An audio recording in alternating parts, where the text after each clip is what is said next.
Hi everyone! Today I'm going to be drawing this beautiful ivory and orange flower using colored pencils.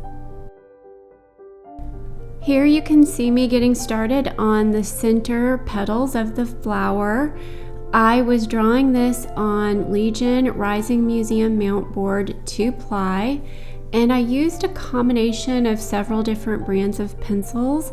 For this one, I used Prismacolor, Polychromos, Caran d'Ache Luminance, Holbein pencils, and Derwent, both Derwent Drawing and Derwent Lightfast.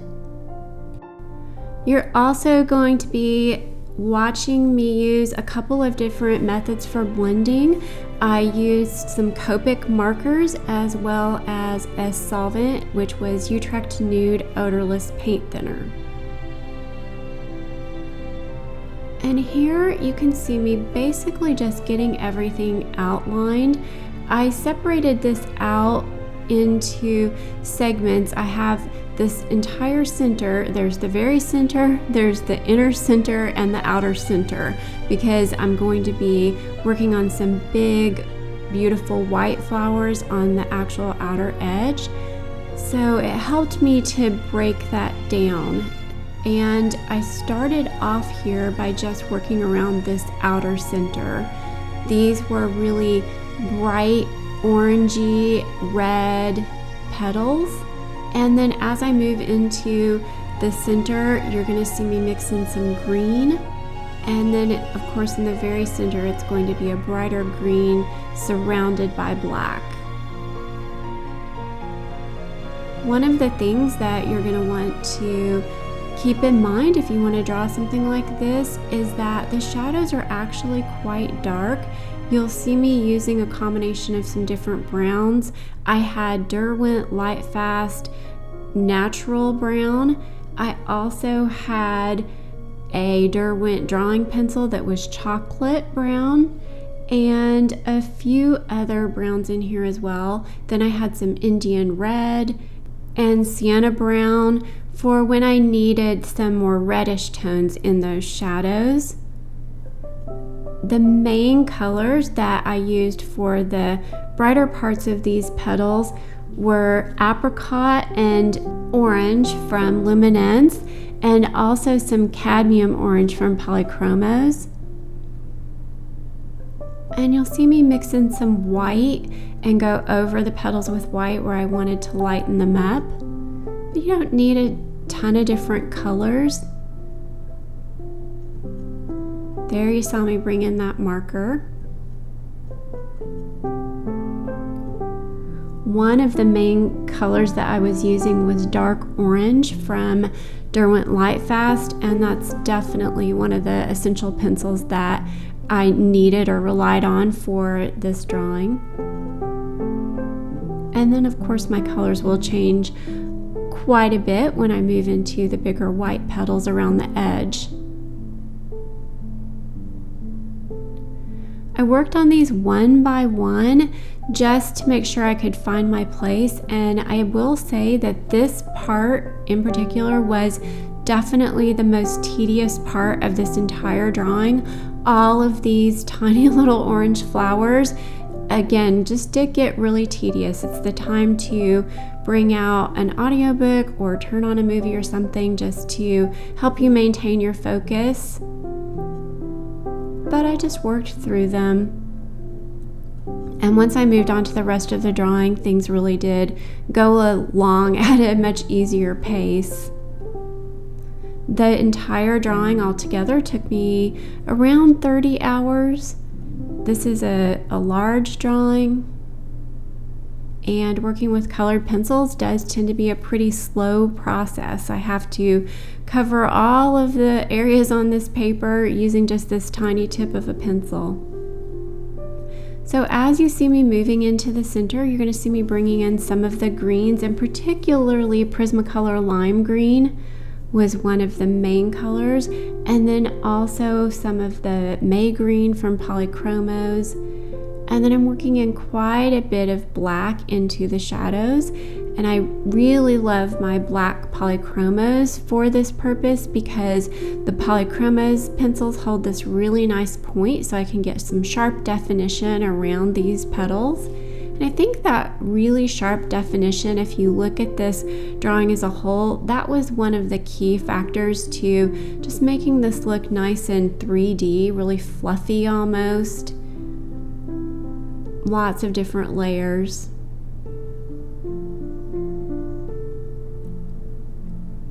And then moving here more into the center, you're going to see me using that May Green from Polychromos once again to basically color in all of these little center seeds, and then go around each of those one more time, filling in with the black pencil. You want to be careful not to add too much of the black. I wanted these little green seeds to really pop out. Going over those one more time. Got a black Prismacolor, it's a bit darker. Here's a marker from Arteza just to brighten up that green a little bit, and then some Posca paint pen in white just to add bits of white sparkle. Now, as I'm moving on to the outer petals, the ones right around the center here are going to have some pretty dark shadows, and I was using a lot of those same browns you heard me mention earlier, with the natural brown from Derwent Lightfast and then the chocolate brown from Derwent Drawing. But then I was also mixing in some other warmer brown colors to get that transition between the browns and the grays. So there's a Polychromos Bister, and then you also saw me use a Prismacolor Bronze, and those are both really nice colors here for those transition areas. One of the main pencils you're going to see me using here as well is a Holbein Beige, and it's just a really nice, beautiful, soft beige color.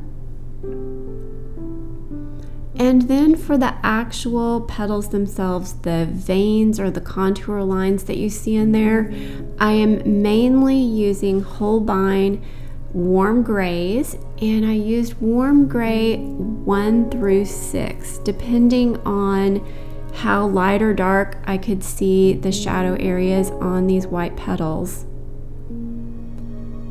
I really like using the Holbein pencils. The grays in particular are some of my favorite grays out of all of my sets, and I would definitely recommend those if you're going to be drawing a white flower or anything where you need to keep the shadow areas of your whites really nice and soft and smooth.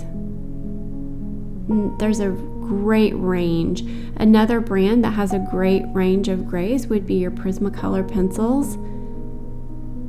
They're going to have 10% up to 90% in the warm, cool, and French grays. And Polychromos has a nice range. Actually, all of the pencils have a nice range. The Holbein pencils are probably my favorite for something like this.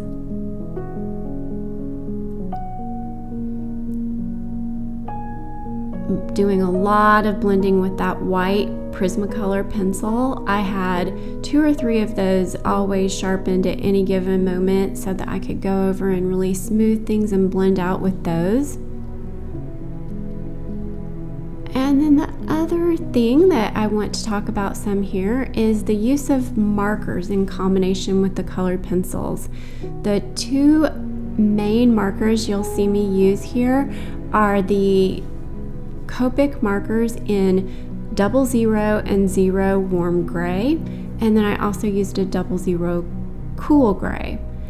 And the thing that I like about blending with the markers is that I can blend right over my colored pencils, and the marker serves a dual purpose. So if you've watched any of my videos in the past, you know that I do like to blend with a solvent, and typically that will be an odorless mineral spirits or an odorless paint thinner like the Utrecht Nude, and I did use some of that in this drawing.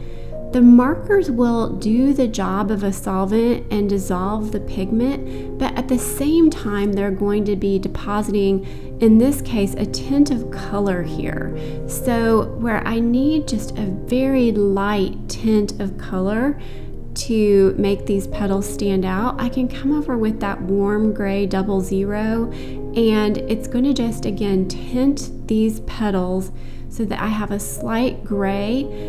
And the other thing that's really nice about them is that it's nice and smooth. So when I draw over with my pencils, the reason I'm blending with a solvent in the first place is because I'm trying to get rid of the graininess that you might usually associate with colored pencils. And you don't have any of that ever with the markers. It's immediately a nice smooth coverage, so it just makes them blend really nicely. If you've never worked with colored pencils and markers before, you can use the markers on top of the pencils, and then you can also go straight back over that with the pencils. So I can work back and forth, so it works really well. And then I guess I would say lastly, it's just very convenient to be able to pull out one of those markers and quickly blend without having to get out my paintbrushes and the solvent and everything. So I appreciate that about working this way as well. So far I've mainly only experimented using these really soft tinted colors of markers, but I think that this process could translate really nicely to some of the brighter colors as well. So that's something that I would like to try in the future.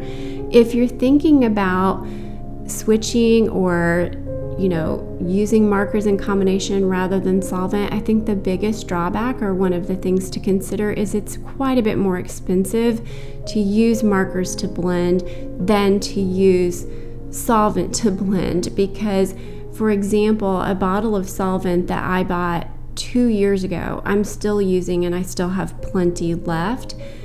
I used the 0 and 00 markers to blend this drawing, and I already need to purchase another 00 marker. So you'll go through them a lot more quickly. And if you're wanting to use different colors in different areas, then you're going to have several different markers as well. And then I guess one last thing that I could say about it is you can also consider using just colorless markers or colorless blenders. There are blender markers that are made specifically for colored pencils, and those actually work really great if you don't want any kind of tint on there at all. There I'm blending with solvent on this one because I didn't really have a coordinating marker that would work as well, but then came over with some of the just 0 warm gray. And again, you can see me just working back and forth, blending and then going over with the pencils, so there's no problem there. I was really happy with the way this turned out. So markers and colored pencils together definitely can work.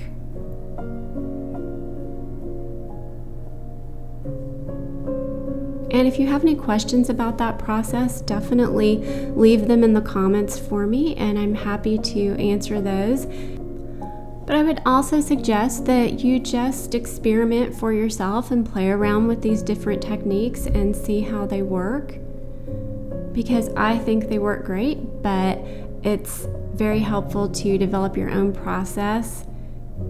You'll probably be using different paper, different pencils, and that sort of thing from me, so you might not get the exact same results.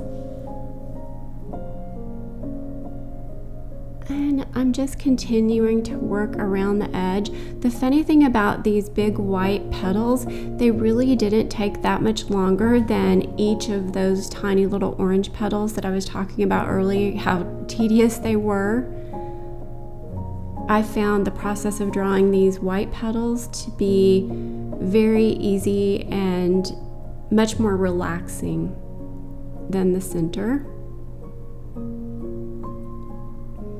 I have done a couple other videos on drawing white on white, or white petals on white paper, And so you can go back and watch those, but I can give you a couple tips for drawing white on white.